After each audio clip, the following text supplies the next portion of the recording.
Hello!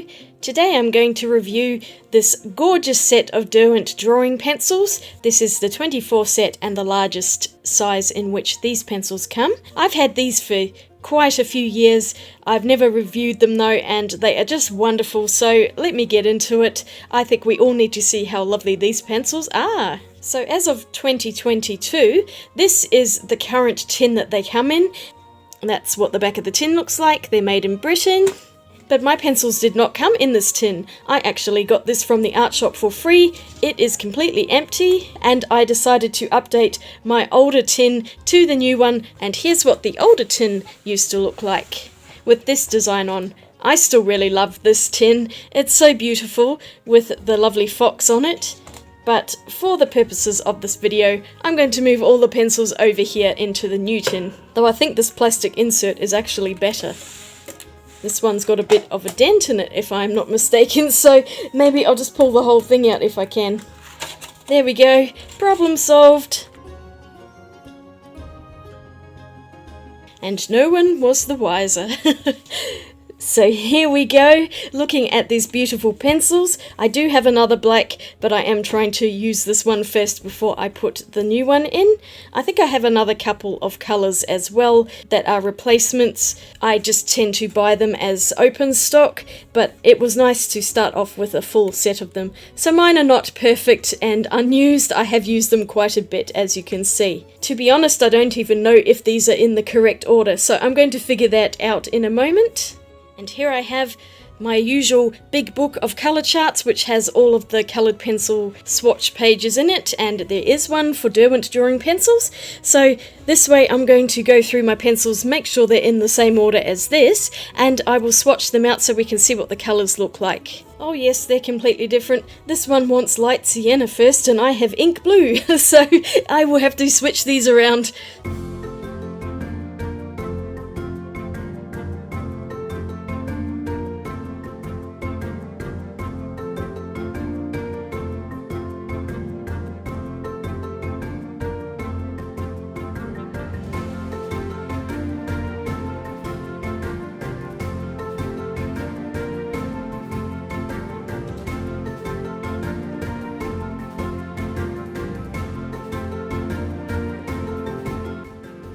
There we go, labels up, that looks much better, and they are all in order. What I really like about these pencils is that they have such a thick lead on them. Look at that, that is so chunky.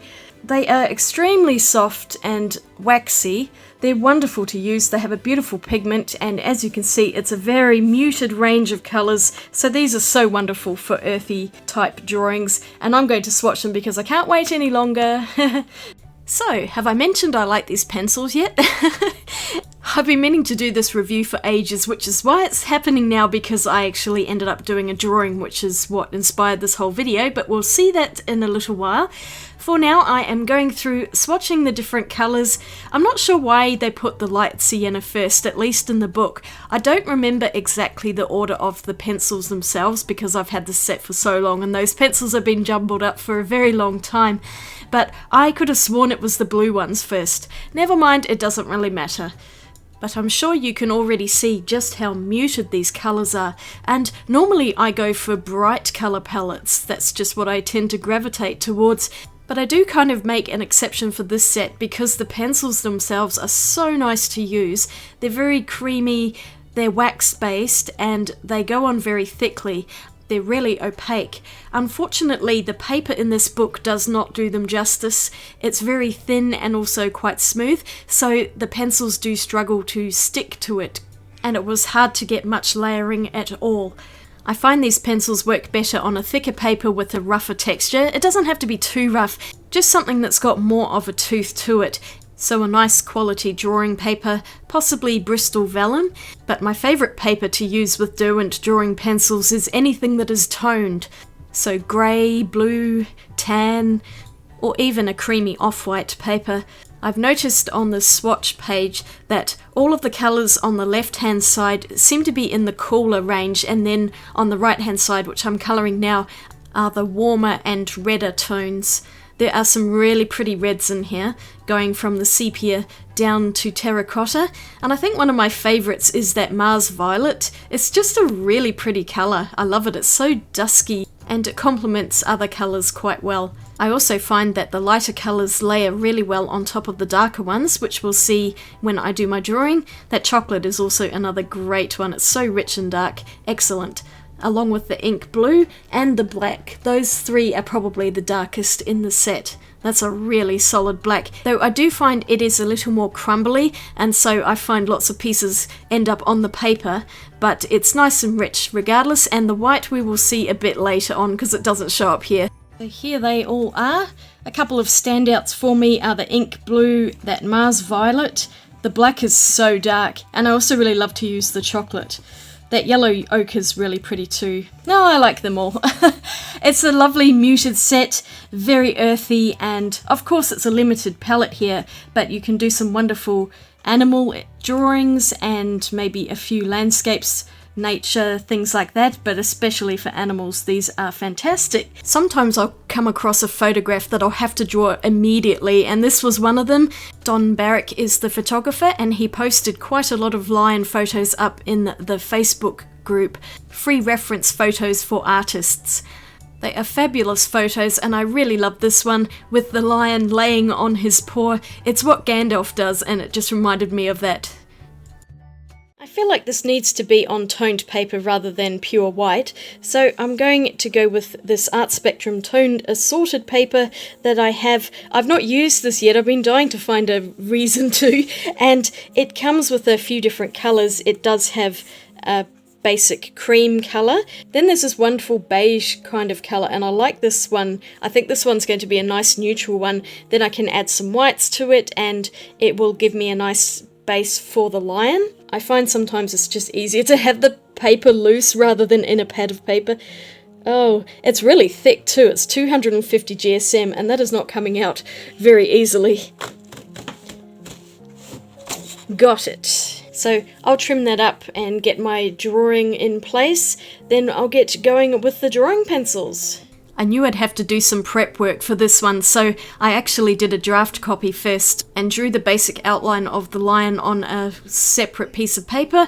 I scribbled willow charcoal on the back so then I could transfer it over to toned paper because it is absolutely impossible to trace through it with the light box. And you can see I'm just drawing over my initial outline with a pencil to push that charcoal onto the paper. It works pretty well. It's very dusty, so I did draw over it all again with another pencil, and now I'm going in with the Derwent drawing pencils. This part is always the most terrifying. I never know where to start, and so usually what I do is go in with a dark colour first to establish a few of the shadows around the lion, especially around its eyes and some of the mane, its nose and mouth. It just makes it easier to see the whole picture. I am then going in with some much lighter colours, just trying to get an idea of where the mane should be and also the coloration on its fur. Dare I say, fur is incredibly difficult to draw and I'm not very good at it, but I just kept persevering with this. Starting out with really light layers means that you can fix any mistakes as you go along, and it's a bit like watching a Polaroid picture develop from very pale into much darker as you add the layers over the top. It's really fun, but it's always a nerve-wracking time getting those first layers done. And here I decided to establish the white areas and add in the whiskers before it gets too late and I have too much pencil so that the white won't then layer on top. This one actually worked quite well and I was able to go over the whiskers again a bit later in the drawing anyway, but I just mapped them out so I knew where they were. And you can see I'm progressively getting darker, adding in more of the shadow areas and the darker parts of the fur. It has actually been quite a while since I've done a coloured pencil drawing. This one took hours and hours over a few days, and mine is definitely not hyper-realistic because I just don't have that time to spend weeks doing one piece of artwork, but also I don't have the patience and I much prefer doing a slightly more stylized version. I'm actually really happy with how this artwork turned out. I wasn't sure if I was going to be able to get it to look like the lion in the photograph, but it's pretty close. I mean, it's not exactly the same, but that's okay because it's a drawing and not the photograph, which I didn't take. It's entirely someone else's picture, and I'm so thankful that people post photos for other people to use in their artworks. It's such an amazing resource, that Facebook page. Oh, and I should mention I did use a couple of Caran d'Ache Luminance pencils just for the nose because it needed to be pinker than what I had in the set. And that unicorn makeup brush is there so I can floof off bits of the pencil that were crumbling away, especially the black one. It's good to have a nice soft brush that you can just take it off. If you try brushing off pencil crumbs with your hands, it's very likely that they are going to smear across the page. I've had that happen to me before, so I've learned the hard way. Oh yes, and fitting for this video, on my forearm you might see a lovely scratch there, and that's from Gandalf. He's normally a pretty gentle cat, but he is still a cat and he has his moments of psychosis. Unfortunately, I bore the brunt of it that time because he gave me a really good scratch there, and it looks worse than what it actually is because he'd just done it and it was still looking very red. It's mostly healed up now, thankfully. Gandalf does remind me a lot of a lion, both in his coloration, his size, and just some of his mannerisms, especially the way he lays down with his head resting on his paw, just like this beautiful, majestic lion. This set of Derwent pencils is really great for drawing animals. I love it a lot for that. And perhaps animal art is the reason that Derwent manufactured these pencils. I've also noticed that the pencils sharpen pretty well even though they're very soft, and I was using a Prismacolor sharpener with the hole that creates a shorter of the 2 points. The pencils seem to fit in that one really well and not so much in the long point hole. I didn't like using an electric sharpener for these because it chews through too much of that waxy lead, so just be wary of these. I think a handheld sharpener is better for the Derwent drawing pencils. But otherwise, they're nice and solid, and at least my ones don't seem to break that easily, so I am very happy about that. This is probably a good point in the drawing to show you how the lighter pencil goes well over the top of darker pencils. The layering and blending of these is really great, and I love them for that as well. So I have nothing negative to say about these pencils. As you can probably tell, these are some of my absolute favourite pencils by Derwent. It's a really high quality and excellent set.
Here I am, finished. At least I'm calling it done because it's getting to that stage where if I keep messing with it, I'm just going to stuff it up. I'm sure of it. So I think I'm just going to leave well enough alone. I did my best with it, and I do like how the lion's face came out, especially his eyes. So I really enjoyed using these pencils. I haven't yet washed my hands, and they're feeling very waxy. They do lay down a lot of waxy finish onto the drawing. For all of its wax, you don't really get a lot of bloom, which is good. They're very soft, they're very smooth and creamy. I really love these pencils. I think they are wonderful. I like the muted colours. You can get quite a lot out of them, and I do think these are a really good set to have in your collection. I would highly recommend them. It's not cheap, but the quality of them is very high, and you can usually get these as singles or open stock. I think I already have a spare pencil actually for this one because I tend to use the black a lot. The black is really dark and opaque, and that white is fantastic. Even if you just get the white pencil as one that you would use over the top of other coloured pencils, it does layer very well, as you can see. But I had a good time with this drawing. I really love this set of pencils, and I have nothing negative whatsoever to say about them, only perhaps that there aren't more colours. Anyway, I hope this video was helpful. I hope you enjoyed it. If you did, don't forget to give it a thumbs up and click that subscribe button. Let me know in the comments what you think of these pencils. Have you used them before? Do you have them in your collection? And do you like them?